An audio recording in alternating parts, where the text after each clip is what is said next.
Hi everyone, I am Abigail, an Associate Director here at Fraser Jones, and I'm delighted to welcome Stephane with me today, the Global Talent Acquisition Manager from Luno. Hi Steph. Hi, how are you? I'm really well, thank you. Today's conversation is going to be a little bit different.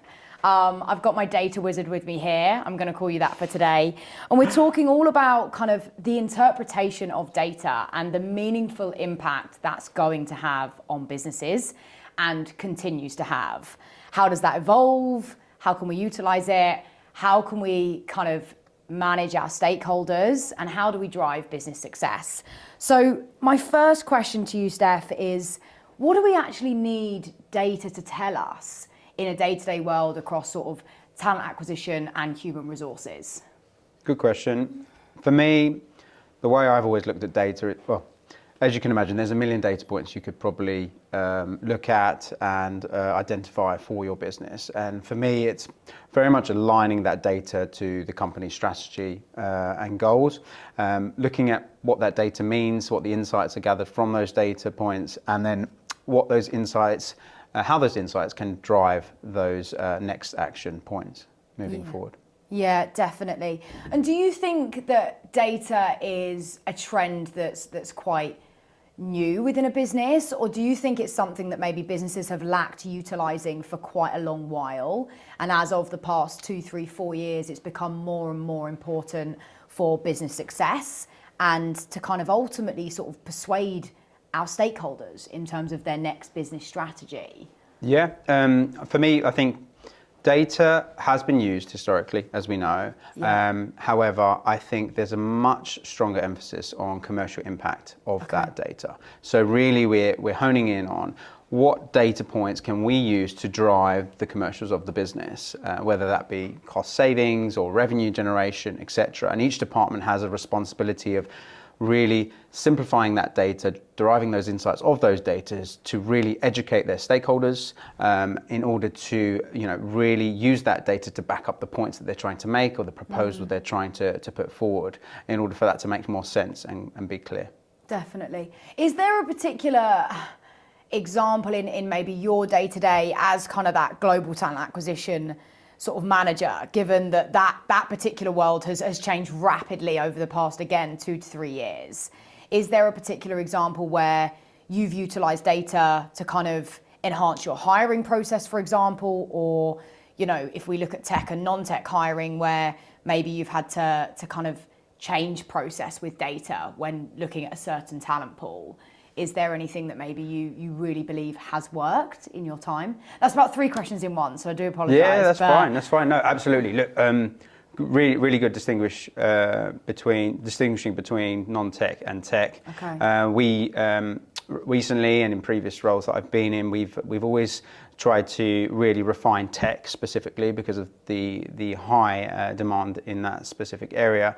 One example I could give is, for example, if your tech time to hire is high, and you're looking and you're sort of looking at the data points throughout the hiring funnel, and you notice a lot of the time we've noticed that take-home tests historically have taken a long time for a software engineer to complete that take-home test, bring it back, get it assessed, etc. And that really elongates the process. And then as a result, the candidate can be less engaged, and then we don't make as many successful hires as we should.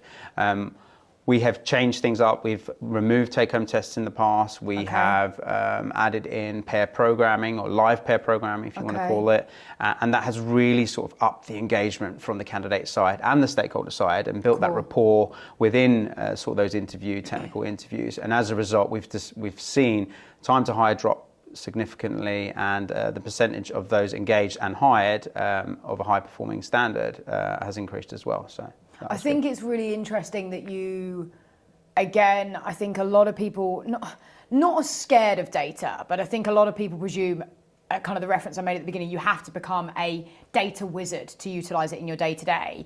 But you made a clear point there that actually, by recognizing data and utilizing it in your day-to-day, you enhanced, the candidate experience, the engagement from candidates.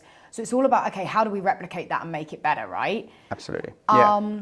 Is there, are you using data to look at kind of, your like yield process throughout hiring as well, in terms of, you know, how long it takes a candidate to get from stage 1 to 2, 2 to 3, 4 to 5?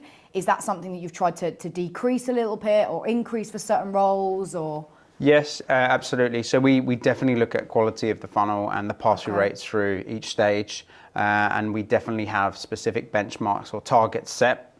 For example, what I've done recently is created a dashboard that monitors that and has a bit of a traffic light effect to it. So green, yes, we're in the zone that we need to be in terms of an acceptable industry standard pass-through rate. However, once it goes amber or red, then, you know, it's an area of focus that we need to look at and see where we can make improvements. And that might be, you know, spending more time with the hiring team to get a better understanding of the role, or re-looking at the role, re-looking at the level, re-looking at the pay bands. There's lots of different aspects that we can then focus on in order to enhance that specific area of the funnel.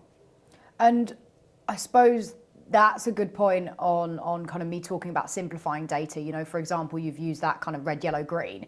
You've kind of simplified it for people. And I suppose, I mean, I'm sure you have a range of different stakeholders that you're interacting with on a day-to-day basis, some of which can be slightly more challenging, some of which may not be. But are you finding that the best way to get ahead of these guys and get buy-in from your stakeholders is data, particularly in the fintech kind of financial services world, or what would you say in terms of that influencing piece? I would definitely say our approach is hugely data driven. My team and I don't come to any conversation without the right data points and the research before that. I think there is a nuance around audience. So if I am presenting to the execs or the C-suite, should I say, versus to a hiring team, the approach will be different. So you tailor that approach to the audience, and then within that audience, so someone in the C-suite may really like the detail, and they will want to see the appendix and go through all the different data points to really understand how that data was derived.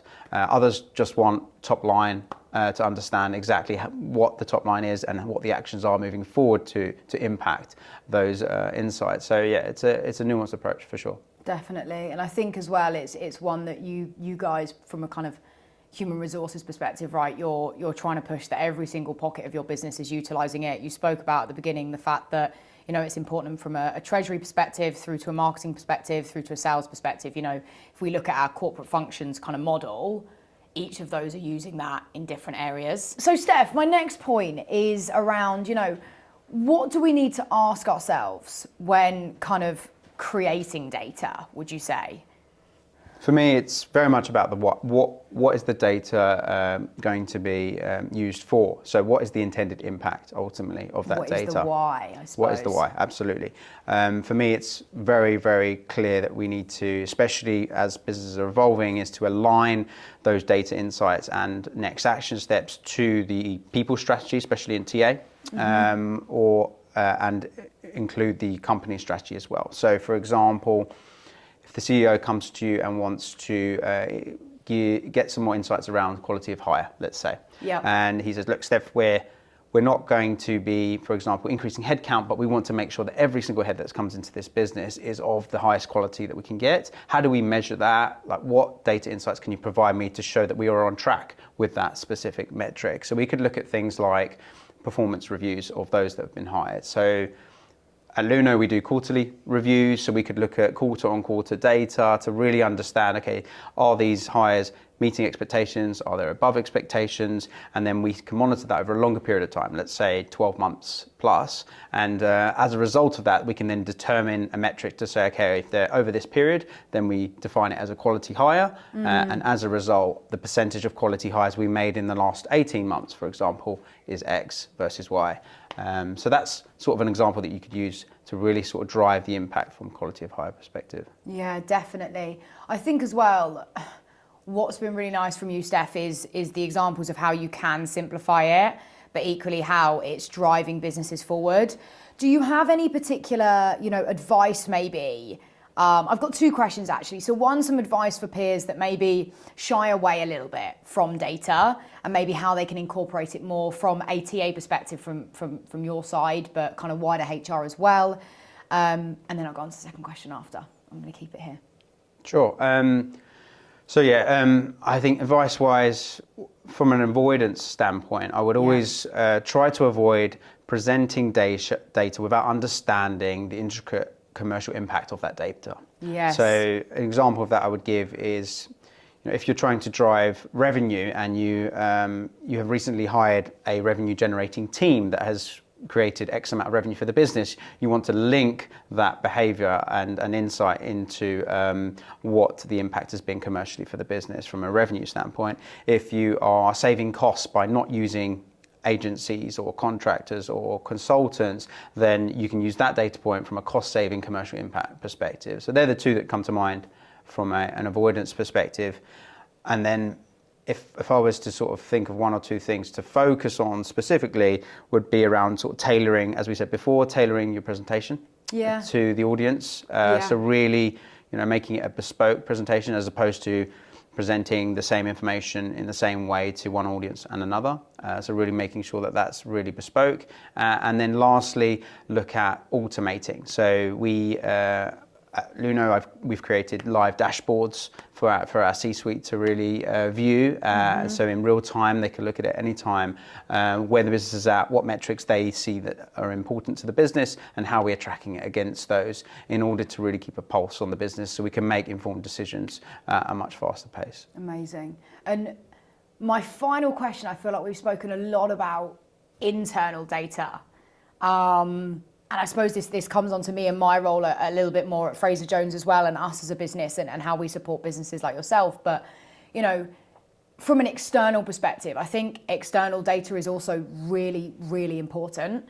I think one thing that businesses, where they're maybe missing a trick is the fact that they don't necessarily know what their competitors are doing.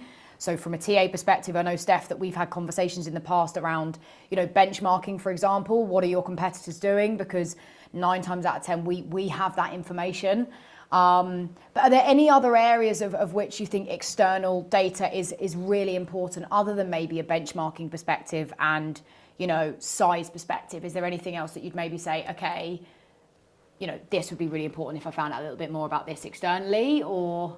Yeah, obviously, the larger point is definitely around sort of benchmarking for salaries and levels, etc. And we use external benchmarks as well as yourselves to really garner what's happening in the market. I think the only other area I would probably think of off the top of my head would be around sort of the evolution of AI. And what the data is driving from, the implementation of certain areas of AI within a business and within a people function specifically, and how that's driving productivity and efficiencies and optimizations. I'd always give advice to go out there, learn more about the new things that are on the market in order to see how you can make those little tweaks to enhance what you do going forward. Definitely. Well, thank you so much, Steph. It's been an absolute pleasure. And hopefully I'll see you soon, maybe that time on AI. Sounds good. Thanks, Abby. Thank you. Take care.